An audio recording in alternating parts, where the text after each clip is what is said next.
just like a minimal amount of content. Class. The post show just. No.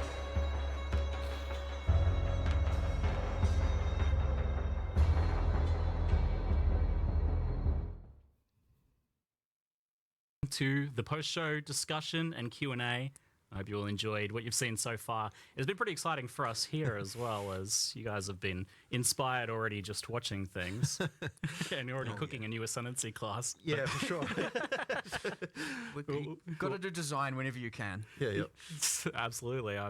There's been a few fun moments here already. But I'm your host, Ziggy D, and I'm joined by Jonathan and Mark to talk about everything you've seen. Honestly, it's so much. I mean, we were really keen to make sure that when we went into early access that people didn't feel like it was just, limping along and kind of, just like a minimal amount of content. We really wanted to kind of blow people away. So hopefully people feel like, there is enough content. Because, it was certainly a mission to get all that stuff in. Yeah, I did come here expecting that there would be, maybe a basic mapping placeholder endgame and your 3 acts and, the half the classes. But you've made a decision here, clearly, that's got the core PoE player community in mind. Absolutely. So, I mean, we have to make sure, look, Path of Exile's endgame is kind of known for the fact that you get to choose between different types of content and that, some people enjoy one thing, some people enjoy another. And I feel like that choice is, a huge part of what makes it good. So if we didn't have that when we entered endgame, then I don't think that would be, that wouldn't be a Path of Exile endgame. True. So that's 100%. kind of what we have to make sure of. So we kind of said, okay, well, what is the minimum number of different in-game things you need to be able to have in order to be able to actually have a viable in-game that you feel like you get different choices. And that's how we ended up with what we have here. I definitely feel like a lot of games nowadays release, and their campaigns intact and real good. You get to the end game and it just falls real flat. Yeah. And it was certainly a very important moment for us when we were like, hold on, that's the wrong thing to do. Let's not make the same mistake as everyone else. Let's pivot. And we actually did that. And it made a world of difference and made the game all of a sudden, 100 times bigger with an infinite amount more content, right? It was definitely hard though, because so we're progressing. It's we would have made it. We would have gotten, all these acts in if we hadn't have changed direction. It's to actually say, you know what, we're going to specifically not finish this content that we'll be working on. It's like pens down, everyone. We're stopping work on this. We're going to move over to endgame because it's actually more important. That was certainly a hard one. That would have been some whiplash there, I imagine. For sure. Well, I mean, it's suddenly the whole, environment art team, it's they're all just whatever you're working on, just scrap. You don't want to scrap, but, just stop it. we're doing something else now. So saving clothes, Especially for a lot of the developers, because you got to also think, a lot of our developers have just been working on this campaign for, what is it now, 6 years? I think it's even longer, actually. Yeah, it's just this epic journey, whereas none of them, a lot of these people haven't been working on Path of Exile 1 this whole time, so some of us are we're just churning out endgame with every league and doing all of that, but for a lot of these people, a lot of these developers, it was quite jarring to swap over, but everyone embraced it. We talked about it, everyone was happy about it and stoked about it, and it just ended up coming out real awesome. So I think it's landed well, and it definitely kind of blew me away when so even before I saw anything, we were in the car on the drive here, and you were just info dumping all of the end game. You're like, oh, we got this feature, we got this feature. I'm getting dopamine just from hearing about it. I haven't even seen anything yet. But do you guys feel like you're competing against yourselves a little bit here? Because Path of Exile's kind of set the bar. The original game has set the bar for what is available to endgame in a game like this, and it makes it's not acceptable really to launch with just nothing in terms of endgame now. Absolutely. I mean, if you're not competing with yourself, then I don't think you're going to make good progress, right? So that's what you really have to do. Yeah, but cracking that out for beta even. Is, absolutely. Pretty well, exciting. as I said, I just think it would not have landed nearly as well without that. And I think it's important that our existing Path of Exile 1 community feels like they're also served. Sure, we're doing all this stuff for new players, and that's really important, and that'll expand the audience. But, if we launched and all the PoE 1 players are unhappy, that wouldn't be good. So, we have to make sure that they also feel like, they've got a game for both them and for all the new players we hope to bring to the genre. And you definitely want all those different axes as well. Just having 2, right? You'll get a lot of content can be immediately divisive, right? Obviously, that's the nature of it. That's how it goes, right? And so you have all of these different avenues because there are different players who like different types of content. Yeah. So if you're just like, here's your one end game system, well, like that immediately one. then there is a portion of players who are just like, I don't want this, right? And so having all of these options is like ultra key, and that is what Path of Exile 1 has taught us. And again, it's like, I'd say lessons learned, for the genre, and it is expanding in other games and stuff. But certainly, as you said, competing with ourselves, yes, PoE 1 has like, 40 axes, and we've got 7 really good ones here, and obviously more to come. But 7 is a lot, mind you. Especially when it's all like, people have to learn a lot of things again. It's going to be very interesting to see how long it takes people to do the kind of difficulty 4 pinnacle content. It's like we're having A we week have to, for it's honestly Ben, like we actually don't probably. even really know, because like you never know what people are going to I mean, find maybe in terms 2 of builds weeks. and so on. Like I'm hoping that it will take people a while to be able to work it out, but you never know. No. Maybe I don't in the think so. day one people just be like, oh yeah, easy, no problem, mate. Could be what it's like. We have a few people that are doing that sort of thing. I saw like a solo self-found level 100 in 24 hours or something. Jeez, okay, we got this is where we've got it now, is it? So but I imagine there'll be a little bit of a soft reset there for people. Yeah, for sure. A There's stuff to relearning learn. period. There's stuff to learn. And I mean, PoE 2 has changed a lot over the years, so more than 5 years of development now. And what was that initial pitch when PoE 2 was first put forwards, like, as to what it's going to be? Because it was much smaller in scope originally. Yeah, so when we started, it wasn't even a sequel. It was just we're just updating the character rigs, and over time, it kind of feature creeped into a proper sequel. But the thing that we were saying is, whenever we were talking about it, and I guess this is the main thing, is that we're like, okay, when we make an area here, it needs to be that there's like a theme for it. It feels unique from everything else. We're not going to just like have recycled stuff like within the campaign that just feels like, oh, we just took this area and modified it slightly. Each one's got to have its own stuff. It's got to have monsters that were like carefully thought about, that like, fit in with the world. And it's got to have bosses that are actually like good tier quality, and every area is going to have one. So those decisions have kind of been things that have meant that they really raised the quality bar to a level that took us way longer than we even really expected. Like those things there, just like it's huge, right? Like honestly, I feel like we underestimated significantly what it would take to deliver that level of quality. I remember really early on, a battle I fought for, and I mean like way back, was like, if you think back to, say, Diablo 2, which obviously still holds a lot of, power in terms of design motivations and philosophy and stuff within the company, you get things like the super uniques, and PoE 1 did them, and it's just like, here's a boss with 1 or 2 skills. And I remember very, very, very early on in PoE 2, I'm like, I want every single boss to be memorable and a thing. I don't want a unique monster that's just like dies in 2 seconds and uses heavy strike and has a fancy name. And I remember, I even got some push. Poor Caleb.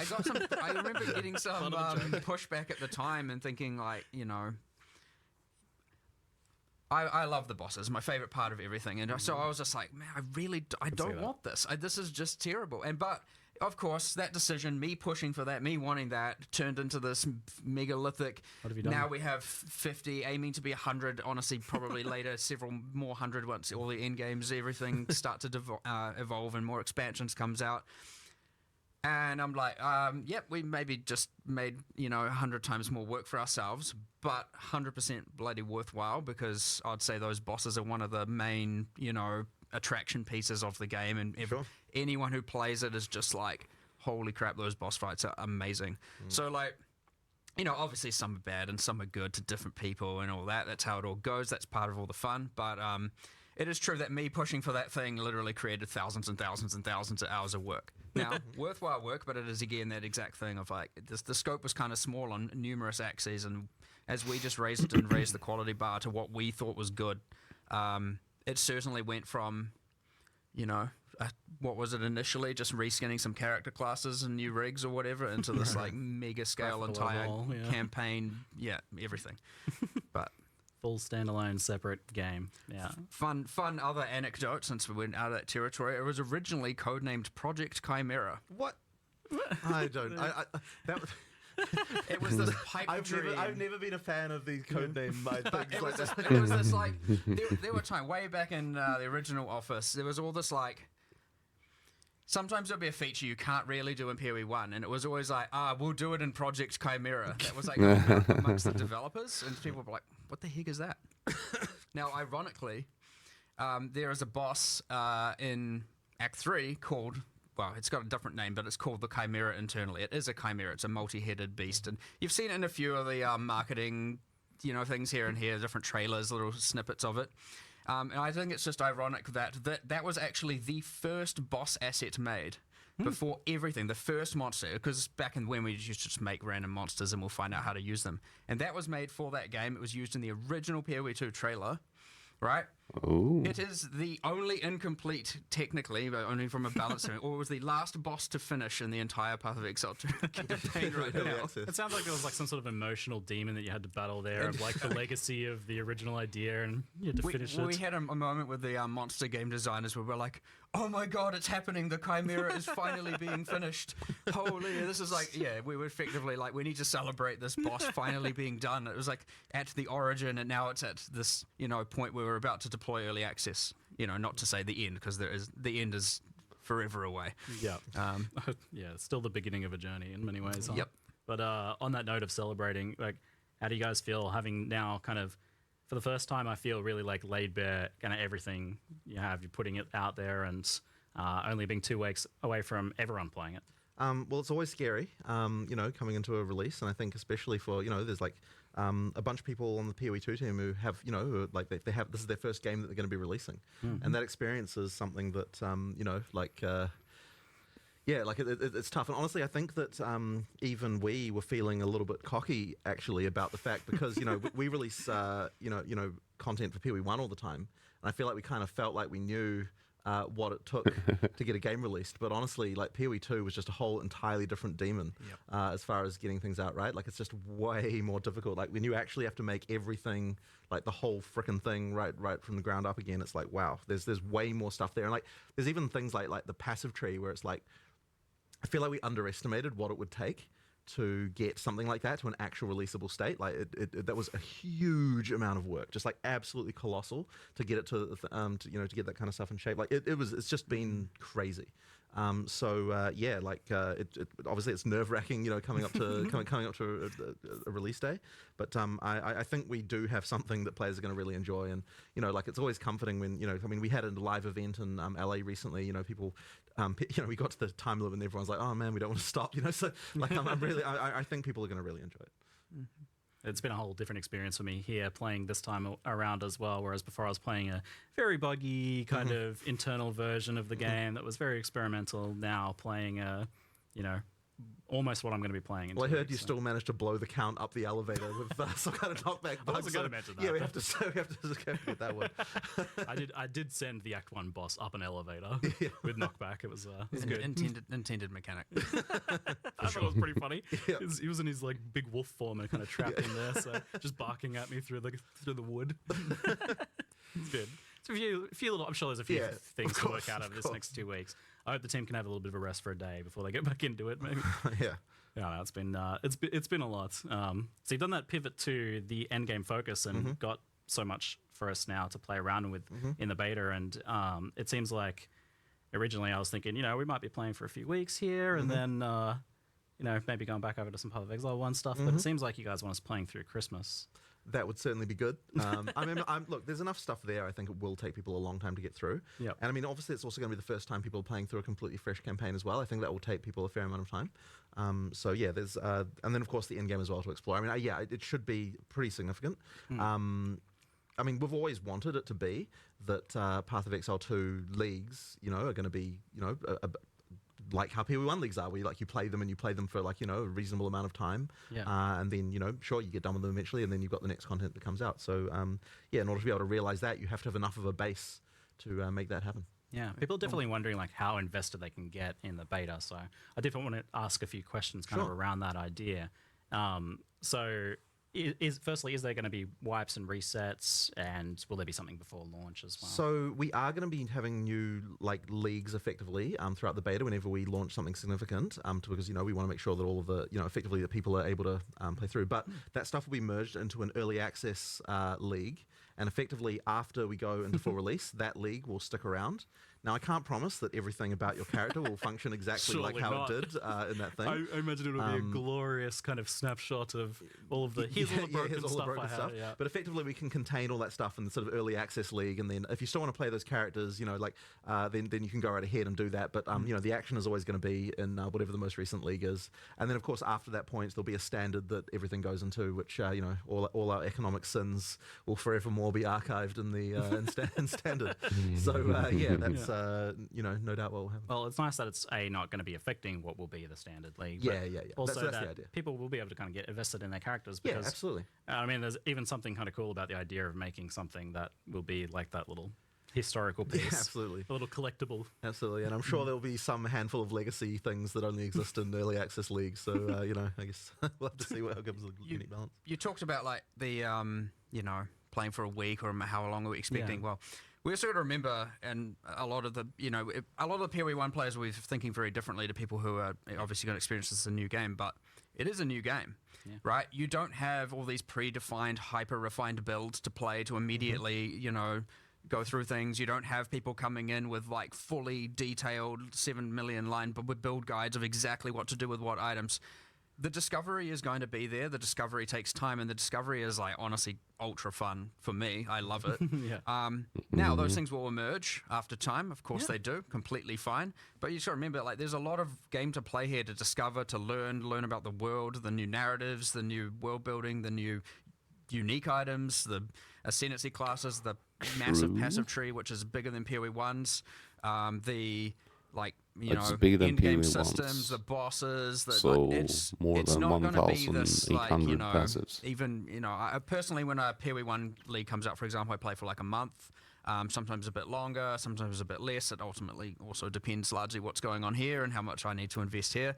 So, you know, and there are other people who play for more like 3 and whatnot, but there's certainly going to be a much longer time period you can play this for while still discovering new stuff and not feel like you're finished, you know what I mean?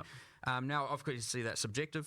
Everyone can pick their own point when they finish, but if you want to see everything and do everything, you're going to be investing a lot more time, especially these first-time rounds, and then obviously with every league, there's more to discover, but you get faster at doing all these parts over and over and over again. You'll get more efficient over time. That's how the game works. So, yeah, I'd expect a lot of time to be sunk into this to fully explore it to start with, like a lot, you know. Not a week, not 2 weeks. You're going to be going far, far longer than that if you want to see everything. But, you know, it's up to you. Play at your own pace. See how you want to go. Learn at your own pace. That's the beauty of a new game as well, which we haven't been able to experience with Path of Exile 1, you know, or other games and for so long, is actually discovering the entire world. And yeah, there's some familiar mechanics at the end game and stuff like that, which is awesome for people. But yeah, I certainly want to really, I'm very excited to see people discovering the new things and getting so excited about it. I can tell you're amped for watching people go through that discovery process. I'm maybe even diving in yourself a bit. 100%. I mean, I love sitting there in Path of Building, as many of us do, but I am very excited for that. Well, that yeah, as we that were new saying, discovery process for a while. I think you were saying how much Unmapped. you were part spreadsheet. I think I was saying I'm like maybe 60% spreadsheet, 40% discovery, and that's my play archetype. You know, so Coming up with our player profiles, Timmy spikes, and things like that. For both of Exile characters. Yeah. the discovery part of me is ultra excited, and and I'll mind you, that's coming from someone who kind of knows all the content. I'm still, because there's something different about making it versus actually playing it live with the players, seeing them discover it, uniques being linked in chat and on Reddit and all of that is just so cool. So we're gonna get a massive dose of that, and it is like genuinely exciting to just see how people are gonna think. You know, what's worth 1 chaos or what's worth 10 chaos, what's worth if chaos is even the metric. Is chaos even the currency that people Yeah, what's going to be the currency? I'm pretty sure that 1 C spam in chat might turn into 1 E, because, like, you know, Yeah, 1 Exalt Exalt, is given pretty that Exalt is now... I think it'll be chaos. People probably- the ad remove will still be. People don't appreciate, by the way, like, so when we say we've increased, you're going to be getting multiple exalts in Act 1 in PoE 2. Like, we actually have increased that a lot. It isn't just like an idle, you know, like I can thing. see Exalts becoming the new kind of like chaos. And Yeah, then, I think and then actually that chaos will being be. the new I divines. actually agree. I actually agree. But we'll see. But, see. like, that's my point. But it's a new economy, right? Who Like who knows? even knows? The market will have to. But I like that we're already arguing about Yeah, this. It's good You even fun. bought things for alterations a So, little bit in the do you have some beginning. kind of like beta PoE release one. roadmap for updates and things like that for people to look forward to? With that I mean, as well? we certainly did have one 6 months ago. Alcoholics and all that. But now that we're, That feature we're creep, you know, now that we're sort of getting to release, it's like, oh my god, like we have to look at it. So, I mean, look, I don't think it'll be any less than 6 months, and I think it could easily end up being more. I certainly don't want to. I mean, look, I think 2025. it's going to be a year. Really want to be full release in 2025. I don't really want to be spending more than a year. That would be pretty crazy. But I mean, honestly, like we have to get all the content finished and all that sort of stuff. We always feel like we underestimate these things, and of course we have to learn what we need to learn. We have to get the game to the point when it is really fun. We have to make sure that like all of the things like we've got the difficulty right for all the players, we've got the economy right, like all the stuff. I mean, there's a lot of things that we're gonna have to sort out. And so I kind of have a feeling that the first few weeks at least are gonna just be a scramble of like, oh crap, someone like worked this crazy thing out and we found this thing, and like that's always scary, because it's just. When we add content to PoE 1, it's like at least the kind of base of stuff that we have is kind of well tested and people know kind of what's going on with it.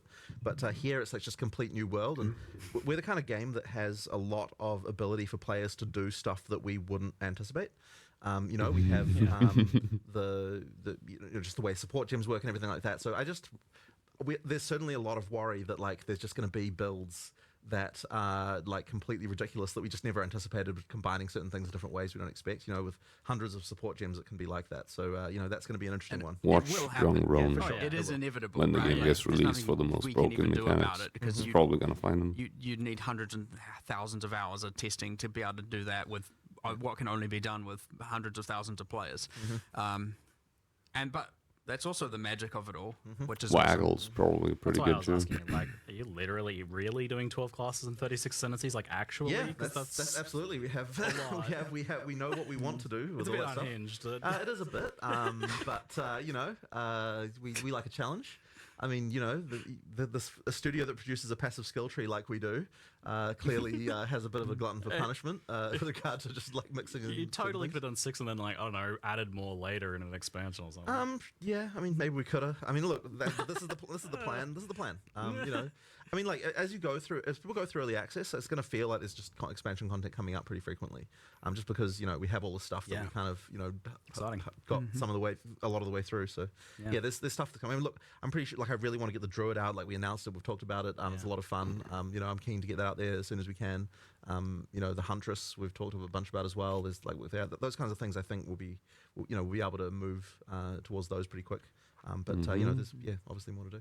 The other thing you mentioned, talking roadmap like things, is we've always been. It's hard to predict because a lot of what will happen and what we leave space for is reacting to what the players want. And so if you plan everything for so long, you're going to have very, very, very slow reaction times to fixing, or adding certain content where there maybe the issue is like, the campaign needs more of this, or this class needs more of this, or something. So if you're planning, then you're going to be delivering on what they want solved like a year down the line or even longer. Right, and where we like to remain very, very dynamic and like, you want to be able to fix that stuff like, oh, well, this is the main problem. Like, sure, obviously you need more than a week sometimes, most of the time. But we want it generally to be that the next releases, expansions, updates, whatever, can alleviate as many of those problems as possible. So, yeah, you try not to get too strict with the planning has generally been our philosophy, because especially when it comes to actually having the live service product out, because that is very, very important. Otherwise, you're never going to seem like you're doing what people want, and what are you doing if not that? So that actually is a good point. Like, I was going to ask, what do you folks, what does the team want out of the beta? Because obviously it's like a good way to market the game, but it's also key to shaping the game in the future. Like, an actual beta, it's not just early access. I think one of the most important things, I think it's going to be really good for the development team to get back into a live mindset and like get it back into the idea of like, okay, everything we make is shipping. People are soon, seeing this. this. Like get back into this, people are seeing, like actually getting back into that and like, yeah, like, and like being able to sort of see directly, like, okay, we make something, it goes in the game, people like it, don't like it, like that kind of stuff. Like, and that really, like, that has been our studio for like most of its lifetime. Obviously, we, before we released PoE1, it wasn't, but after that point, I mean, we are a company, like, we are a company that likes to think that we can do live service better than anyone else. Like, that is our goal. And so, like, getting back into that again, for everyone in the studio, so that everyone's working on things that are going to be releasing within, certainly in less time than, than 3 months away. Is going to think be really, really good for us again. I look forward to just being able to do that because these long term, like really long term things, like that span over years. It's like you go so long without proper feedback, like stuff kind of gets made, and then like it's not really in a real game, and so it doesn't get probably tested lose properly. perspective, And you absolutely lose perspective on this stuff. So I think that that's just going to be a really great to get back to that again.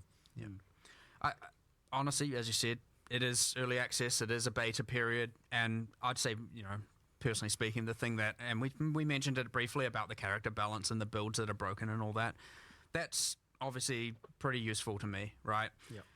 Plus, we have other systems in there, like, the checkpointing system, right? You have to kill the boss in one life. These are things we haven't mass tested. And obviously other games have, and they work, and that's awesome. There are other things like, the end game system is a little bit less forgiving in that if you die, you fail the map, right? These things are things that we obviously need to test and iterate on in the future by adjusting the difficulty and stuff like that. And especially as you get towards this point of, the end game, like, okay, Act 1 has been tested like crazy. Yep. Right? And you get less and less testing as it goes on because you get less people, they've just been around for less time. And so, it's going to be a huge amount of iteration and feedback and from the players and us just, reevaluating all the stuff. And the thing is, we're always dynamic about that stuff. Like, we'll just change things if it's wrong. We'll redesign it. We'll come up with a new way. Jonathan's a firm believer of if A doesn't work and B doesn't work, then we'll find C, we'll find option C, we'll find option D, and we'll keep changing things and we'll make it work. So, it's going to be a lot of that iteration on our design decisions, how forgiving, because, like, the game is pretty hard. It can be pretty hard. And so when you're on that fine line of, like, if things are difficult, it's not too easy to know if you've tilted one way or the other. So, finding what everyone agrees should be the common corrected difficulty is something that I will obviously be paying very, very, very close attention to. It's a pretty hard thing to nail down when you are making the game. And so we've seen that a lot where you folks have been pretty willing to change and then rechange again. Some of the core features like flasks and the waypointing system and portals, and you're keeping that kind of mindset going into the beta then. Of course. I mean, look, we're always willing to change stuff. Like that flask thing, like the most recent change to that was like ultra recent. Like, have we even had a closed beta of that yet? Very smart. I think we haven't, but I mean, I think it's way better than it was. Like, it's the things have improved a lot. And honestly, like, that's one of those things we've been wanting to do, something to sort out flasks for ages. Yep. And it really came about because when actually looking at what new players were having trouble with when they were playing, Flask Piano was actually, like, even from the very beginning of the game, actually ended up being one of those things that, like, people just had trouble with, just the manual dexterity required to, like, hit all your different flask keys, and then you have to know when one of your flasks run out so you can move to the next one, and like various things like that. Like all that stuff actually was like just a large amount of mechanical complexity right from the very beginning. And then even at Endgame, I don't think it was really that satisfying either, because you ended up with just like having to press all these buttons all the time, and obviously it's all utility flasks that people are using at Endgame.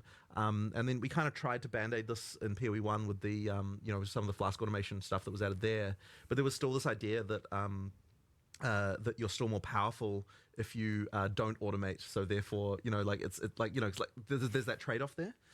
So you're just more powerful if you get mage blood. Really, sure. I guess. And then it's all automated, and you're very powerful. Sure, all right.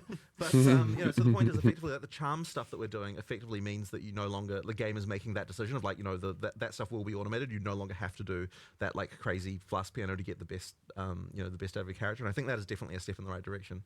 And the other thing as well is it actually makes the crafting more meaningful, I think, on the flasks, because when you've got like 5 slots, then like the individual mods and the individual stuff like seems to tend to not not matter as much. I mean, obviously, people want instant recovery and things like that, but Yeah. like but like now it's like it's much more meaningful. Like on your life flask, the choice between do I want instant or do I want way more life, like that kind of stuff actually can be a lot more meaningful once you've only got one. So yeah, I think it is a lot Yeah. better personally. You Yes, have we'll jump ahead good to point. floss since we're on the topic. You have locked in effectively the fact that there's a mana flask Yep. there now, so that there's always going to be a mana flask slot. And how does that tie into your design for mana? And are we always going to be using a mana flask slot, or if we solve another way, what does it do? You can absolutely solve another way, and then you'll just have a flask slot that isn't doing anything for sure. But I think it kind of has to work that way because we really don't want. Because like once you sort of start to get into changing that around, I feel like the system sort of starts to break with regard to like the feeling of like I know where mana is, I know where my health is, like that kind of stuff. That being said, we've always got uniques and stuff like that. I believe there's already there is a unique that allows you to equip two life flasks. But the thing is, then that's a build choice that you're making, Yeah. so it's a little bit different, Cool. and that's fine. I think the system as it works now it's a lot easier. So it does sound like on the mana side of things, then that there are going to be multiple angles of solving mana, Of not course. necessarily. I mean, so flask we've spam. got Leech edition number 475 of how it works, and we've finally got it right this time. I think it works, and I think it's good. So I think that Leech will be more common. I'm not going to have to like crack out the leech diagram showing the different buckets and things like that. I was saying, I think that Leech might be. No, I think I was going to say Leech is one of the topics in the studio that has wasted the most designer time of anything in the industry. But I actually don't think it's that. I think the actual worst offender is what stats should Dex give you. I think that is like that one has wasted there's so many arguments about that. I feel like that one's never come to the fore. Like we know about the leech one, but no one is happy about giving accuracy. But no one has a better idea than what accuracy that it can give. And then, like everyone's going to come up with like in chat a bit. I bet they'll be like saying, oh, it can give this or this whatever. But there's like yeah, seriously, there's been endless arguments about that topic. It's outrageous. Yeah. You've got me thinking about it now. Yeah. I mean, speed would be good, but then that's probably too much. Something like Dex, you just can't. Dex stacking speed. Oh, we can get all the designers down here right now. Yeah, I know. But we'll just have it out again. We'll just have it out again. The longest Q&A of all time. Yeah. It's already going to be that. Sometimes you're just like, you start the day, and you're like, all right, here are the problems we need to solve, and then you're like, What about? But then accuracy on Dex comes up again. No, it's 3 p.m. and we're still discussing dexterity. Yeah. So go home. Just make it accuracy again. Yeah, exactly. That is literally how it comes back to accuracy every time. This is okay. Yeah. Rewinding a little bit, we can't forget our roots with Path of Exile 1, of course. So for the PoE 1 enjoyers, what is the plan for PoE 1 during the course of this beta? Is there going to be leagues launching? Is it on the back burner? Yeah, there absolutely will be leagues launching. Now I don't know the exact date, but the plan is kind of late February. Yep. But I mean, look, we'll see what happens. I will admit that unfortunately we did have to steal a few PoE 1 resources just towards the end here, which is kind of been a bit unfortunate. I really wish we didn't have to. But as I said, we kind of underestimated some of the stuff. But everyone is going to be going back to PoE 1 again for the February League. And we're going to make sure that we can do that. Like one of the things that was a big problem for our studio when we had a long-term project and a short-term project is that you've always had that thing of like you always want to work on the short-term thing. Yeah. So now that we've got two short-term things coming up, I actually think it's going to be a bit easier to prioritize in some respects because Funnily enough. it's just like all that stuff is then is like coming up soon. So but we'll see how it goes. But ping pong. we need to get that PoE 1 expansion out next. Yeah, obviously, I just want to always make it clear that, the reason why things can't be so planned out is, again, we're just releasing this game. Yep. Obviously, we pivoted to Endgame, and then that needed more resources. And then, of course, combined with the fact that, things obviously change. There are unpredictable things in the environment we can't necessarily guarantee. And then, of course, you have, Christmas coming up and all of that, right? There's so many variables to consider, but we also don't know how much time is going to be invested necessarily or need to be invested into live operations for post-release. How many problems are going to go wrong? How many builds how many of the uniques are broken? How many, and where do all these resources go? There are like just millions of variables here to consider, and so like it can get very, very difficult, especially at this time. But once you release, you have a bit of a grace period, so to speak, where well, more like a period of extreme amounts of fire, where we're putting out fires yes, everywhere. grace. But we have a period where we're fixing everything. You get everything stable, and then we're going to be like, all right, let's recalibrate, figure everything out, and what is our plans, and then establish all of that, based also on the feedback we get from that period where everything's on fire. Not to make it sound like it's going to be bad, but that is the inevitability. Is that there's always problems. And Hopefully, it appears good from a player perspective, but there's always going to be like, oh my god, Yeah, people we found don't- this, and like We don't have to see all the fires. Yeah, but, yeah. so- like ideally, the best thing is when we're able to fix some kind of exploit before people even hear about it. Yeah. And when I say exploit, I'm just talking about some broken thing. Like if we we obviously normally have to worry about like the whole mid-league nerf concept, but it's like if you can deal with something within like an hour or two of it happening, then it's like you're kind of okay because no one had a chance to kind of like everyone didn't swap their build over to it or whatever. Yeah. But we're gonna have to be really on the ball for PoE 2 just because there's so many things that are new. well, I mean, look, we have several bosses with several elevators. How many of them can be pushed up the elevator? You know what I mean? Well, that's I'll what try I mean. and- When I'll I say try a it fire, I'm talking Yeah. about bosses getting pushed up elevators. Like, that's not okay. I am Or liking maybe it is my okay. mercenary flashbang knockback is very fun. Right. Yeah, you need to look into that, by the way. The whole I- flashbang. I feel like you're gonna nerf my build. Yeah, yeah. Is this when he's Stay away just from my finding fires Grenada. already? Yeah, yeah. No. These are the fun things. Discovering that stuff can be very fun for the players. It's just internally, it's like, oh no, what are we doing? It can get a little bit panicky after release, and it there's lots of things going on. You're like, oh geez, what do I solve first? But obviously, it's the same as PoE 1. We're good at it at this point. Got some experience. Yeah. Indie belts. You aren't going to be torturing us with like releasing beta stuff at the same time as PoE 2 league launch, PoE 1 league launches. Yeah, the plan is to keep them separated a bit Thank from you. each other so that you get a chance to play. Don't with make me both teams. choose. Yeah. So we saw a cinematic, to put it lightly. It was that was quite epic, and I know has been cooking for quite some time, and that was pretty exciting. But we've Like also seen two- just a lot of story stuff happening on a much higher level than Absolutely. previously now. So Fine. Yeah, stepping so- up your storytelling game Cool. here a bit. Yeah, so we're really wanting to make sure that the storytelling in PoE 2 is much better than what it was in PoE 1. There's a Gonna lot lean more back, kind of, actually. I guess Holy shit. that kind of like stuff with the introductions to boss fights and the outros and things like that, like all that stuff. We've just got a lot more storytelling going in. All of those things.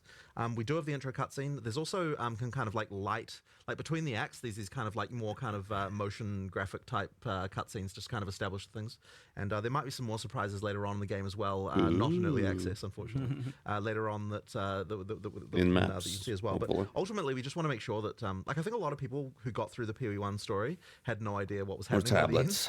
And so That's the effectively, new we want to name, make I sure guess. that is not the case this time around, that people really are able to absorb things. But Guilty. one thing I will say, though, is that it's ultra important to us that we don't break the feeling that, like, when you're playing a second time, that it feels like we don't want it to feel annoying the second Yeah, time. we were talking about this morning. About Yeah, You yes. don't take the control out of the player's Exactly. hands. So yeah, I'm a personally a believer of the fact that if you just when you change the camera position for a cutscene, immediately it feels way more annoying. Like, because there's this whole thing of like if you click on an NPC and like the camera changes position, like sure, when you're playing through the campaign the first time, that kind of thing is like like that can be cool. But then if you're like you're playing through the second, third, fourth, fifth time, you want to just be able to go to the NPC and go click, click, click, click, click, and just get past, and without it feeling like you've had to sort of worry about anything. So yeah, like effectively, we want to make sure that it's still that we still have that, because ultimately, we're a game you expect people to play through many times. So ideally, we can kind of deliver both the situation where the first time you play through it, it feels like an amazing story that you're getting, that you're taking seriously, that you're understanding, that there's like all those sort of touch points and little things just all through, while also maintaining the fact that if you know what you're doing, it's like you don't have to go talk to some quest giver just to get a quest. Like you could just go do the thing, without having to talk to someone about it first.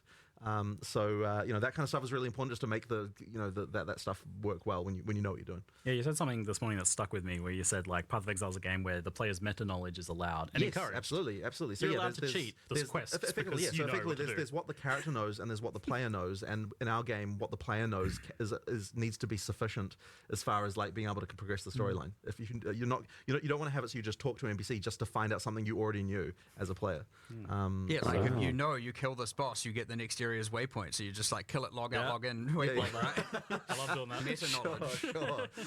Yeah.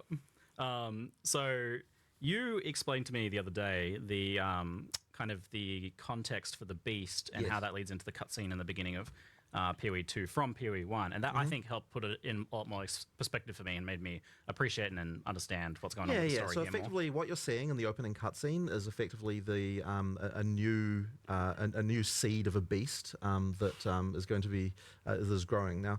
In PoE 1, the beast was killed. And then what happened in response to that is a bunch of all the gods in the world were able to effectively rise again.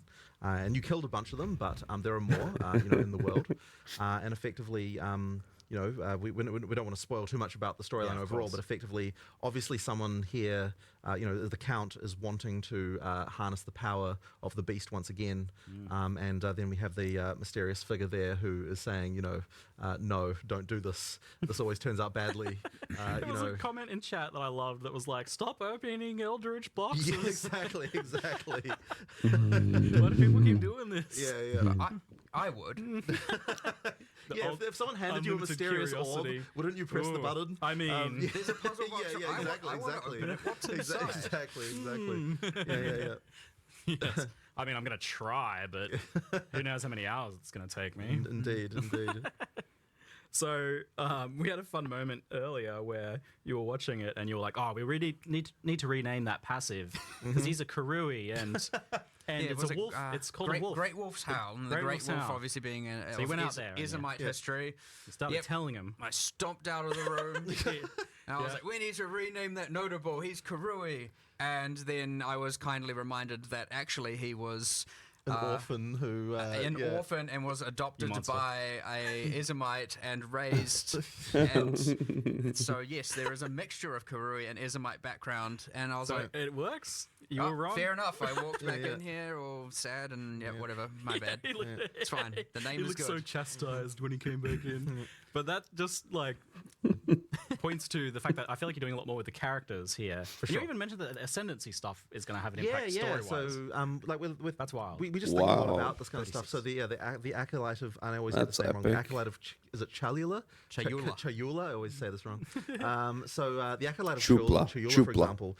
So that we have this sort of storyline with the origins of the monks, where there's like an order of monks who worship a thing they call the Dreamer, and the Dreamer is actually Chayula.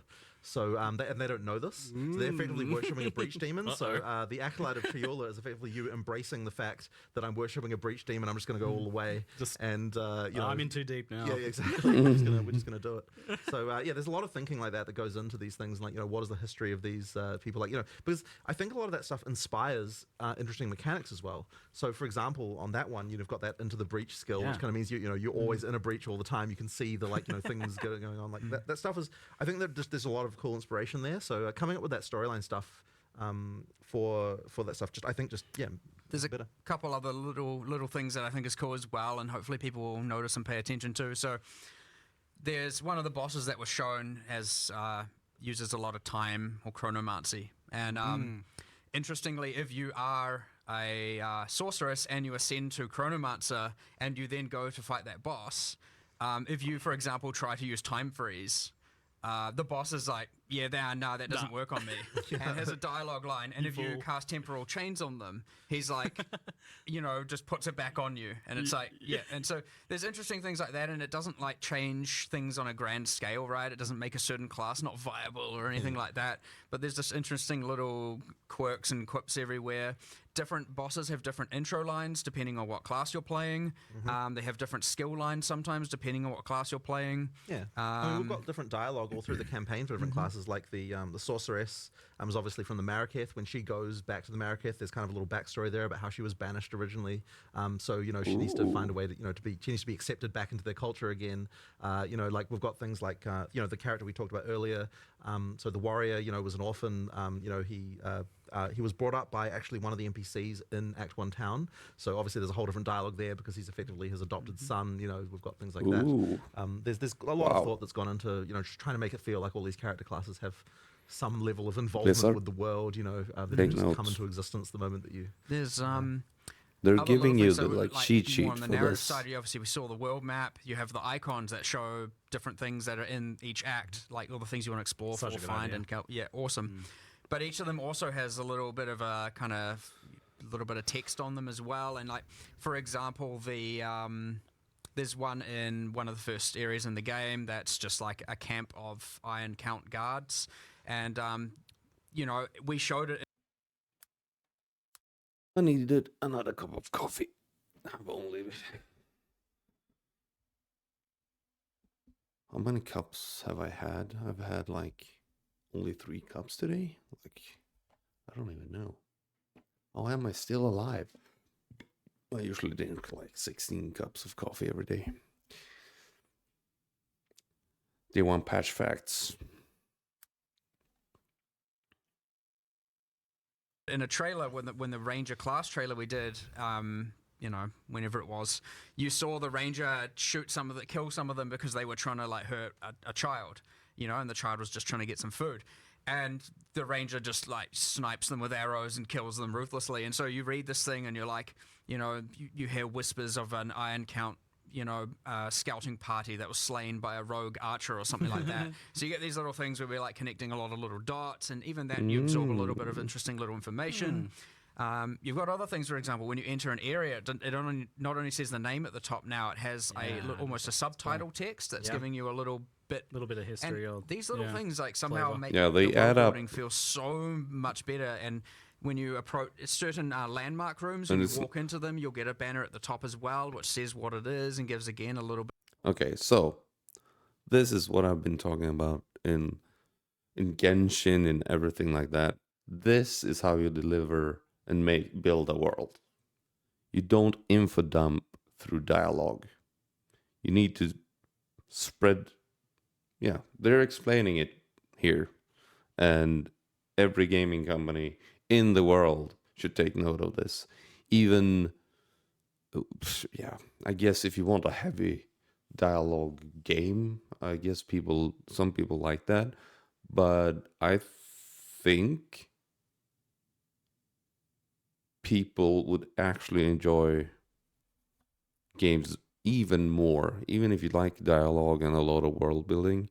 If the world is built like this, I think more people will enjoy it, and I actually think the people that say they want dialogue would enjoy it would also enjoy it.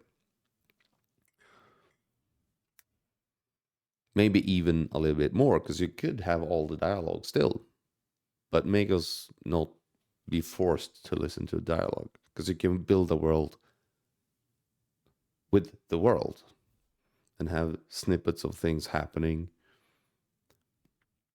all over the place all the time to connect dots and stuff, so the world feels connected and alive. Bit of a thing, and all these little micro narrative delivery mechanisms like make you feel way more immersed in the world and way more aware of what's going on and way more connected to your character, way more connected to the bosses, to the NPCs. There's a lot we're doing now that we certainly never did before. We didn't even think of before. But yeah, it's. And this is, I think this is very important, and I think this is, I don't know why people, it's like people like me trying to make a game. I should not make a game. Not a game. I should not be the story and world building guy, in the sense that connecting dots and building the world. I could build the assets, because I'm more of a asset guy. I like to build the look, but getting the soul into everything, it feels like people like that have my brain is trying to force themselves into places where they can do the thing they think is good. I don't know what I'm trying to talk about here, but it feels like a lot of people that works on games today, they love games, they want to work on games more than anything, but they really don't have the expertise they probably need to do it in a good way. They can make a game that would be decent, but I don't think they have what it takes to make an actually really good game, because they think they know what it takes, but they haven't played enough games. I don't know, that it's something missing from people that makes games today a lot of the time. I'm not saying that everyone is like this, but I think more and more people are like that. And that goes for any workplace, any work.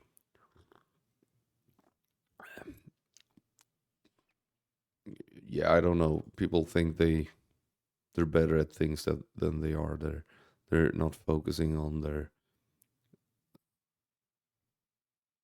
I don't know what I'm trying to say. I'm just rambling now, because this is a really huge point that is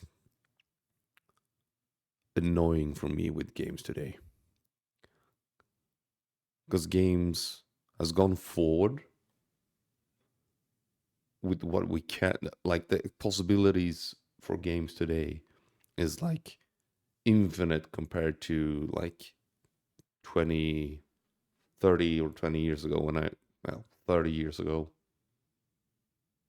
Yeah, about 30 years ago when I started playing games compared to now. There's like infinite possibilities, but no one is using those possibilities to help forwarding the story in a smart way and stuff like that. I don't know. Because if I would make a game, I wouldn't have much story at all. I would just build a world and make you go around, explore, and pick up things and do puzzles and stuff like that. That's what I would do, because I can make a story. Back to it. Sorry for the ramblings. If anyone is ever watching this on YouTube, probably no one. Hi, the one person that watched this full video.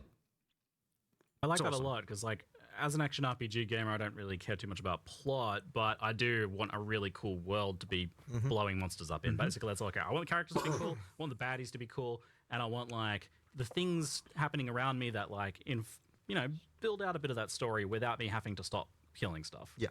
And it sounds like there's more of that going on as well, yeah. which is great. There's Well, tons. There's the baddies being cool. I mean, that's Yeah.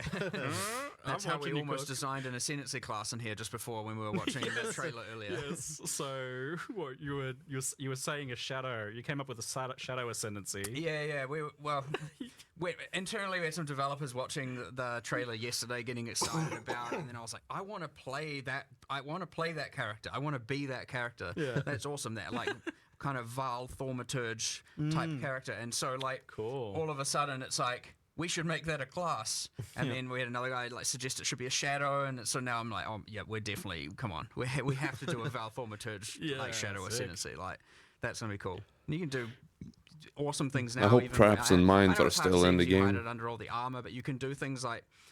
That was with our my character first idea classes, just due to the upgrades play. and models, where all of a sudden now the character can If it have was a tattoos choice. added to them and stuff like that is completely feasible in the future. And like, I want to Play something different than everyone else for is the, probably going to be playing. There's little things like for the Warbringer, I think was the class name on the warrior, when you take that ancestral totem node, all your totems now have like an extra blue glow to them, kind of like they're enhanced by this ancestral magic. Cool. And what we also want to do is add tattoos as well that like glow blue when you're using certain skills and all that. So heaps of little things that again connect all the culture and all that stuff together and make you feel like, you know, it's Yeah, believable. it's a world as opposed and to, it this is makes a character sense. as opposed to Yeah. this is just a mechanic, and you know. Makes picking an ascendancy more epic. I know that there was a part And in you the can trailer see that the was, like, not connections. fully finished, where you Yeah, ascend and the- it doesn't really do anything. Or but don't. I know you want it to be like If you a want cool to, you moment can where see some the power connections. goes Yeah, into you and- absolutely. Yeah. We just hadn't finished the VFX yet. Yeah. Even the another one, the blood mage, when you like, you know, play the blood mage, now you get an additive surge on your character whenever you cast spells. You're getting like almost blood bending kind of vibe Sick. going on, and like drawing it from their Yeah. veins and sending out Yeah. a fireball.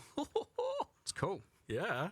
It's real cool. Yeah, you can have like the tattoos get tattooed on them as they ascend and things like that. I mean, that just makes taking ascendancy way more cool, which is it's already, I think, I almost feel like ascendancy is more important than the classes for players kind of like feeling the vibe of what they want to do with their character. Like, For sure, because I mean the classes are pretty open. You can play whatever skills, Yeah. whatever weapons. Sure, you're on a passive tree at a start point, but you know by high level you kind of go wherever you want to go.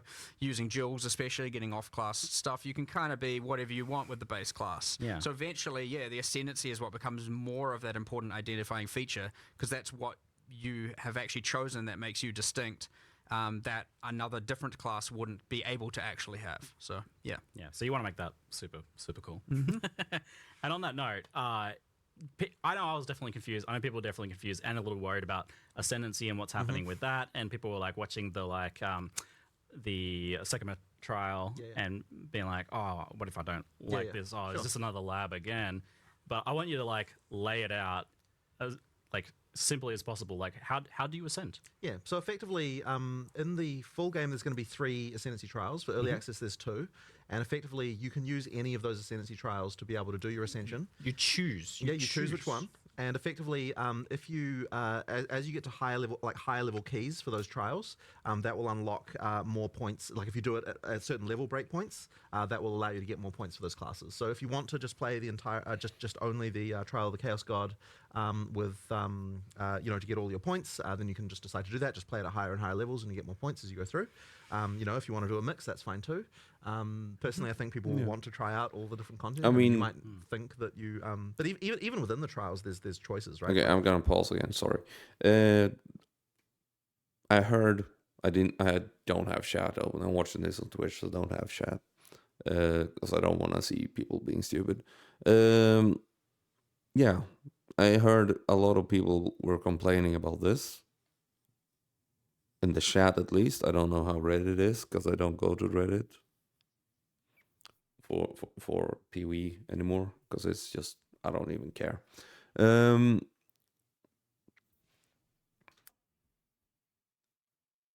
I don't know what you're talking about. They'll have 3 ways to ascend instead of forced one way. And if I'm 100% sure about this, well, 99.9% sure about this, if those 3, as I said before, aren't different enough, we could probably talk about them doing it so you can do it in a 4th way. And if they can make it so these 4 ways are very different, so it suits every playstyle, they've solved the ascendancy. Because you can do the thing you want to do. Like, now it's probably not going to be Breach, but what was it? Taskmaster? So Trials, and then Sanctum. It's very different. Those 2 are very different. Well, you killed Molten, yeah, but they're different enough, so it's gonna be. Yeah, some people will like Sanctum, and some people will like the Taskmaster thing. I know that there's always contention around traps, but because in the Because in the Trial of the Sekimas, you can choose which rooms you want to go to. If you don't want to deal with traps, you just don't pick those rooms, right? Like, you don't go to the gauntlet don't go rooms. to the gauntlet rooms. You can just go to other things. Do and the combat like, ones. Do the combat Do the- ones, and that's yeah. fine too. So effectively, it's like you always get to choose like what you're doing there. Like it's funny because like I know traps are so contentious, but also there are other people who just enjoy that stuff. So you know, we want to have something for all those people too. There's these Yes, like Path of Exile, divisive content, but lots of choice, and you can choose what to do and what not to do, and then we're embracing that here now, and that is. I mean, you're just a win. clearly leaning into that now. You have, well, I mean, such a competitive advantage in that you have so much content, and even with PoE 2, that's still going to be the case. So you can lean into that, like making content that is spicier but divisive. For sure. Yeah. And now you're like separating trees and having these things be a little able to be focused on Smart. a lot more. Yeah. And you're doing that with the trials, with the ascendancies. So and you can kind of do all of them and drip feed yourself smaller And I mean, progression if you want. and there's also stuff that you're going to be getting from those, like specific rewards and everything Yeah. that might incentivize you to do that. But of course, on the other hand, if you don't want to do that content, we have full open trade, right? You can just trade for the rewards, and that's Yeah. fine too. So you know, like that's always part of the. Yes, like the rewards there, for example, like jewels drop throughout the world. But if you want to get more jewels, you go and run Sanctum. Now, if you want to get the radius jewels, it's Sanctum. I can't. It's Trial of the Sekima. So just for anyone who isn't a Path of Exile 1 player, this is effectively a sequel to Sanctum League that we did in Path of Exile Yeah. 1. So it's mechanically very similar, Yep. but it's obviously, you know, a Marraketh, like a Marraketh trial now, and, you know, we've changed a lot of things about it have changed, and all like the content is new, but it is effectively the same overall mechanic, Yeah. you know, in terms of that sort of roguelike mechanic that we have. And it's the same with the other one. You have Ultimatum and PoE 1 being the theme, and of course now it's redesigned and it's evolved into Trial of Chaos. So, yeah. Trial A lot Master. of people in chat would have been spamming Ultimatum, and for those who haven't played, would probably be Taskmaster. like, It's Trial Master. I don't understand. Yeah, effectively, Whatever. Effectively, the trial. No one will of ever Chaos, watch this. of Chaos is a sequel to Ultimatum. Yeah. Which is Hello, no We one just on have YouTube. to get used to the new names, which is very hard. Yeah, anyway, the point being, like, of course, and Val Orbs drop in the world as well, and if you want a larger dose of Val Orbs and, you know, you don't want to trade, feel free to run some ultimatums. Thing is, because they're all item-generated keys as well, it's not like you have to do it right then and there. You can trade the keys away. At any point, you can also buy more keys if you want to farm more of that thing. And if you just want to do it later, just stockpile a bunch of them, run them all at your leisure. You know what I mean? It's like you have the freedom. They are itemized, tradable, as a lot in Path of Exile tradition. But Well, as is everything, right? We do the Yeah. only thing you can't trade is gold. Yeah. So we're like the exact opposite of most games, where it's like the gold is freely tradable and the items get locked. We're like the gold is the only thing you can't trade, and every other item is free and open. Yeah, and that's because you've made gold be this like way to be like you're playing the game, so you have access to this, and Absolutely. so you Yeah, don't yeah. want to trade that away. Effectively. Yeah. So how on the ascendancies and the trials, how hard do you foresee getting your ascendancy to be while leveling? Do you expect people to fail out and attempt these things multiple times, and what does that look like if you do? Well, I failed the first time I did this. Yeah, I did the trial. it is important to know that first itemized key is a quest key, and we have special rules around it that if you do fail, you can just repeat it, right? Yeah, you So- changed that recently because Yes, I did. that was something that I didn't actually realize you'd changed. I guess it was a little bit too harsh to require to get another one. yeah, you weren't the only one failing it. Yeah. But yeah, so pretty much you get to reattempt it, and you know, for something like Ultimatum, just to immediately start thinking of exploits, it's like, I can just do 3 of the waves, then intentionally fail, and then repeat them. Well, we've thought of that. Don't worry, you can't. But yeah, the first ones are repeatable. You're not going to be like, you know, oh, what the heck? Now I have to just play to the whims of random generation to ascend like that. Right. Yeah, so it is pretty hard though. Like it'll take. I definitely don't think you'll do it on your first attempt. But I did, not you to did, brag, you not did. to brag. Wow, I did. well, I did pass on. I was clenched though. Yeah. Okay. Yeah, especially that boss fight. I was yeah. watching him do You, the boss you fight came from by afar. right as I was doing the boss fight. But you had some like kind of powerful boons there, to be perfectly honest. So. I got 60% move speed. But Yeah, that you was were part like- of my strategic choice. I was watching you from. I'm like, how is he so fast? This isn't the PoE 2 design. I was like, what was dodge rolls going across half the arena? This game's supposed to be slow. No. Yeah, it was good. It was good fun. I quite liked it. I like mostly like Sanctum. I don't want to do it all the time, but I did quite like the Trial of Sekima. But knowing that there's other choices, so I can do Ultimatum instead or something like that is fun. 100%. So you've got these like 2 roguelike dungeons that are going into the beta that launch, but they're done very differently. One's got the honor system, which is like a separate health, but it's based on and scaled by your health, which I noted as quite And your defenses interesting. now, it can be And your fully defenses. mitigated and yeah, everything. so fully scaled by your character. You go in a tanky character, you'll be tanky in the dungeon, which is really cool. So And then with you've solved Ultimatum, that. and just because people will ask, in Ultimatum there aren't any traps. Yes. So that's the No thing traps that- in Ultimatum yeah. and no honor system in Ultimatum. If Correct. you just want more of a pure Yeah, combat correct. You can do experience, Ultimatum, then that's your choice. And then there's going to be a third one as well, which There will eventually. is a secret for now. So but- once Act 4 goes in, then we'll have a third trial. So people sort of broadly know that the Kuruia in Act 4. So it's the question of how would the Kuruia ascend is the question there. Yes, and if there's any other things that have been called trials associated with the crew at some point in the past, and how likely that is to be related. I'm just thinking now, we're just thinking of that Val Thaumaturge class with 4, and I'm already thinking like, oh, it'd be so cool if you ascend in Ultimatum, we want the Trial Master to say different lines to you because you're like choosing the way of the Val. I can't stop thinking about all this stuff. I did hear a few of his lines in some of the gameplay Jonathan was showing me. It was quite good. I love that he's back, the Trial Master. Yeah, he's cool. Good. A little salty sometimes that you're taking this power, it seems. So we have the unique rewards from each of them. We got like the like you said, the jewels are global, but there are unique jewels, and then there are unique socketables from the other one. Yep. And there's something planned to be unique from the final third trial that will be added later?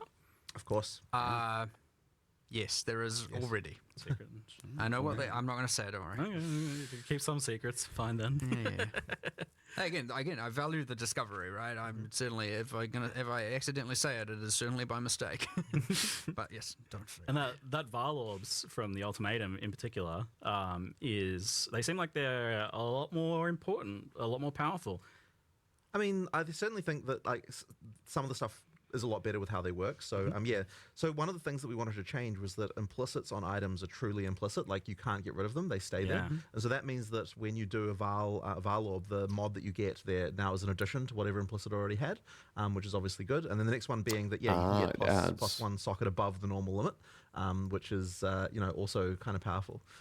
So especially with the soul cores, so that in the Trial of Chaos, you get soul cores that you can't get from anywhere else, and those effectively are mods that are typically a bit beyond what you would normally get like on regular items, whereas runes, which kind of drop everywhere, those ones are just kind of normal everyday mods that you would expect to find on any Resists kind of item. and things Yeah, like just that. resists and damage and that kind of stuff. So effectively the soul cores is is kind of the more end gamey socketables that you might want to be using. And obviously being able to get plus 1 socket, I mean it's something that everyone will want, but on the other hand there is that risk of just bricking your item. So that's the deadly gamble you have as your final crafting step there. It's what they are. Val orbs are more forgiving though. They are, yeah. But like if you think about we talked about enchantment. Yeah, so some slots you might value the enchantment over a rune or a socket slot, right? That probably, especially towards endgame, I'd say that's probably going to tilt that way because maybe a soul core contests with it, but the whole point is that there's choice there involved. Yeah. And then there's enchantment. We just talked about the socket. There's obviously always the case of doing nothing, which happens. But for just say regular rare items, it will re-roll like 1 to 3 modifiers at random. Effectively, do a chaos orb on 1 to 3 modifiers, not all 6. And as much as that can often be a downside, because if you're using it on a very good item, obviously it's going to take away the good ones. Interesting. But if you're using it on a mid item, you can actually turn it very good. Now, I've had this happen. Like when I've been playing, I've got like, this is, life, defense, double res, and something else that I don't want. And I'm like, I'll just start valing everything because why not? I've got my Val orbs and I Val it and it re-rolls that bottom mod into a tri-res. And now I got a tri-res double defense life helmet. And I was like, yo, awesome. So even that, which can often be perceived as a bad outcome, now isn't going to completely brick your item. That's and so... fine. For example, if you have a weapon, get lucky. you got your 3 damage mods, and you got some Val bad orbing suffixes, into it could tier even 1 be an life option, from or hopefully it tier doesn't 4. just remove all 3 I mean, damage mods, that's the whereas thing. before it's like if it bricked it often was almost always a brick, right? Like that item is now dead. Okay, so- that's cool. And then you told me about a new unique Yeah, result, I did. which I don't know I if you wasn't want sure to if I should spoil ask or about not. the No, unique one. 100%. Yeah, yeah. It's cool. It's yeah. so cool. I'm surprised you even got that one past Rishi, honestly. I mean, he got it made. Okay, great. We discussed it. I agree. You know, I agree. I messaged it to him thinking he'll be like, no way, this is unacceptable. But Just no, tell He was all for you it. know, Okay, it great. didn't turn into a dexterity chat. Yeah, yeah. And so, what it effectively does is it just takes the mod values and it goes up to, I can't remember exactly the values, but let's just say A multiplier. It changes all the values to between 0.8 and 1.2 of what they were. Wow, Applied. that's cool. But it doesn't care about the minimum and maximums. So, for example, if you had 1,000 life counts heart, you can use this to get, again, this is me assuming it's 20% variance, but because I can't remember what we balanced it to, but you'll be able to get a 1,200 life counts heart, for example. Now that's obviously giving up the enchantment in a socket. Just thinking about sockets on Calm's heart. I can't remember what we did, but whatever. I think you can actually do that, which is interesting. But ultimately, it's like, now I'm choosing, do I want the enchantment? Do I want an extra, 100 something, 200 life, whatever that ends up being? Or do I That's want the cool. socket? It's like mist. So it's quite an interesting choice and adds an extra axis of corruption to unique items that is, I Oh, think, it's only to Divining of uniques. uniques. Yeah. Interesting. yeah, effectively, it's divining them, but with higher overcaps, maximums yeah. and lower minimums. Surely there's going to be some broken things like max res or something like that. I has an impact mean, on- we'll guess we'll find out. Cross that bridge when it comes to Yeah, it. Yeah. Brass dome. Fine. So that was all just talking about the trials, how you actually get your ascendancies. But what about the actual ascendancies themselves? How are they cooking?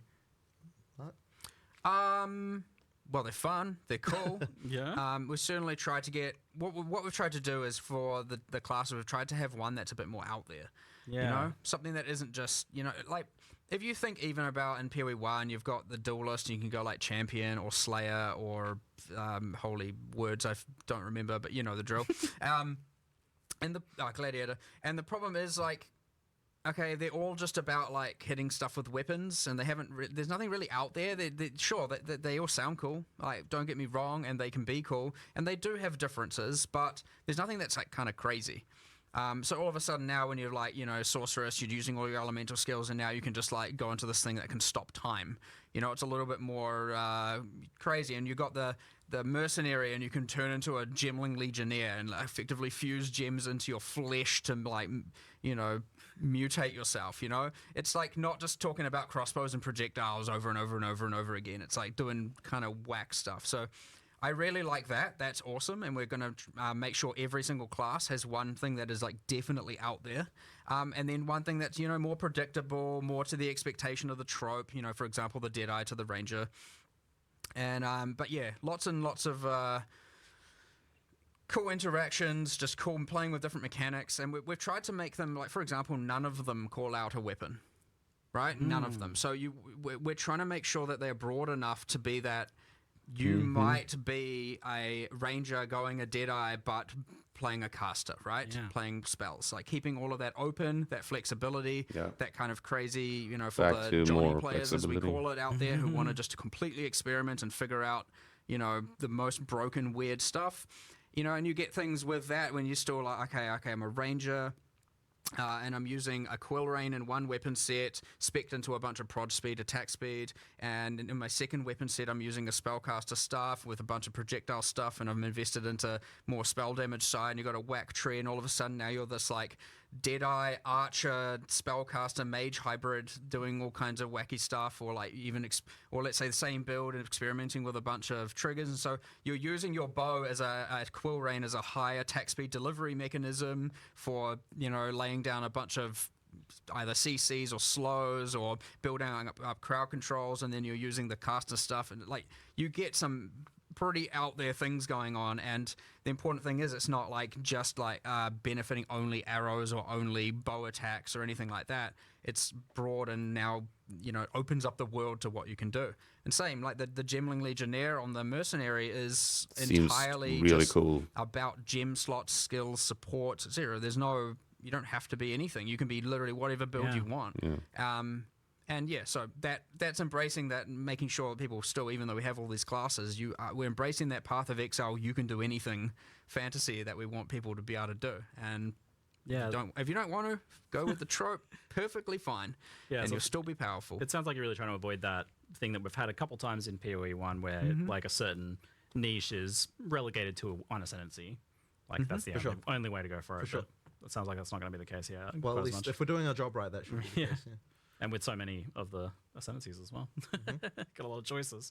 Originally, the plan was to like have all of the PoE 1 ascendancies available, and it was some sort of weird split campaign stuff and all that.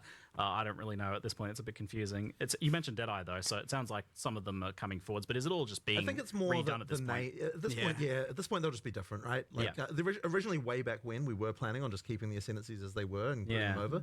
But at this point, that wouldn't even be good enough because like it doesn't fit the kind of like Path of Exile 2 way of designing this thing. So I mean, look, we might have a class called the Deadeye, and it might have the same themes, but it'll be like different actual mechanics and different things. Yeah. I mean, even the Deadeye, you got Tailwind, works differently. You've still got an additional projectile. You know, like there are things that certainly carry over, but it's really easy, and it's honestly been fun just looking at them going like, you know, now we have all these system changes, all these skills, and everything works like this. Just what would the perfect class be? Not like how can we retrofit and band-aid a PoE 1 class to work. It's just way better to look at it and go, here's all the things we want. So, well, like when you only have now the life and mana flask and stuff, it could obviously things don't work quite the same. But then now you have the charm system, and all of a sudden, if I you actually did do have wonder that, if you Pathfinder could, would be cool with that. Exactly. About like stacking charms. So it's just here are 12, eventually 36 classes. It's not really like here's the PoE 1 counterpart and they're identical kind of thing anymore, for sure. Too many things changed for that to even be possible anyway. Yeah. I'm gonna go and grab something to eat, then continue to watch this.